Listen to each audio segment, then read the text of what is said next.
नमस्कार मित्र मैत्रिणींनो, आज आपण एक रानभाजी, तांदूळ ज्या भाजी म्हणतात किंवा तांदूळ कुंदरा भाजी तिला म्हणतात, त्या भाजीची माहिती आपण घेऊया.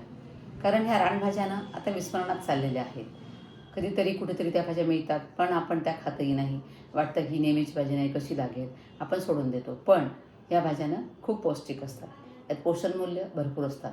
आता जी मी ही भाजी तुम्हाला सांगते आहे, तांदूळच्या भाजी किंवा तांदूळ कुंदरा भाजी, तर या भाजीमध्ये ना व्हिटॅमिन ए, व्हिटॅमिन सी, भरपूर फायबर असतात. त्याच्यानंतर आयर्न असतं, लोह असतं, म्हणजे आयर्न म्हणजेच लोह असतं, कॅल्शियम असतं, फोलेटसुद्धा या भाजीमध्ये असतं. मग त्यामुळे काय ही भाजी प्रेग्नन्सीमध्ये सुद्धा उपयोगी आहे. आणि शिवाय वृद्ध लोक जे आहेत त्यांना पचनाच्या समस्या असतात, कॉन्स्टिपेशन असतं, त्यांच्यासाठी सुद्धा ही भाजी उपयोगाची आहे.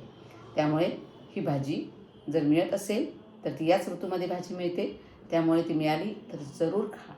भाजी कशी करायची? अगदी सोपी आहे. जशी आपण मेथीची कोरडी भाजी करतो तशीच भाजी करायची. भाजी स्वच्छ धुवायची, त्याच्या कोळ्या कोळ्या काड्या पण घ्यायच्या निवडताना. 2-3 पाण्याने स्वच्छ धुवायची.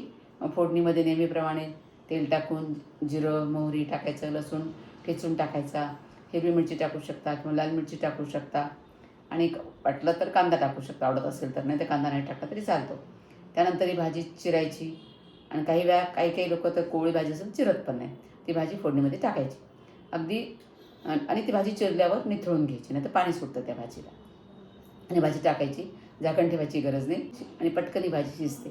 आणि झाकण ठेवलं तर पाणी सुटेल त्या भाजीला. आणि जर वाटलंच पाणी सुटतं तर त्या भाजीत तुम्ही दाणेचा कूट टाकू शकता किंवा मग ओलं खोबरंसुद्धा टाकू शकता. अशी भाजी तुम्ही भाकरीसोबत खाऊ शकता, पोळीसोबतसुद्धा खाऊ शकता. त्यामुळे या रानभाज्या नक्की ट्राय करा. आणि भरपूर पोषण मूल्य त्या भाज्यांमध्ये असतं. त्यामुळे आपण जर ती भाजी करत आणली तर आपल्या मुलांना त्या भाज्या माहिती होतील. नाहीतर अगदी बोटावर मोजण्यात त्या भाज्या आपण सध्या खात आहोत. त्यामुळे अशा भाज्या जरूर खायला लागा. आधी तुम्ही ही भाजी खात होता का?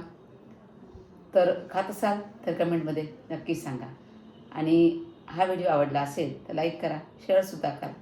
आणि तुम्ही या चॅनलवर जर नवीन असाल तर हे चॅनल नक्की सबस्क्राईब करा. धन्यवाद.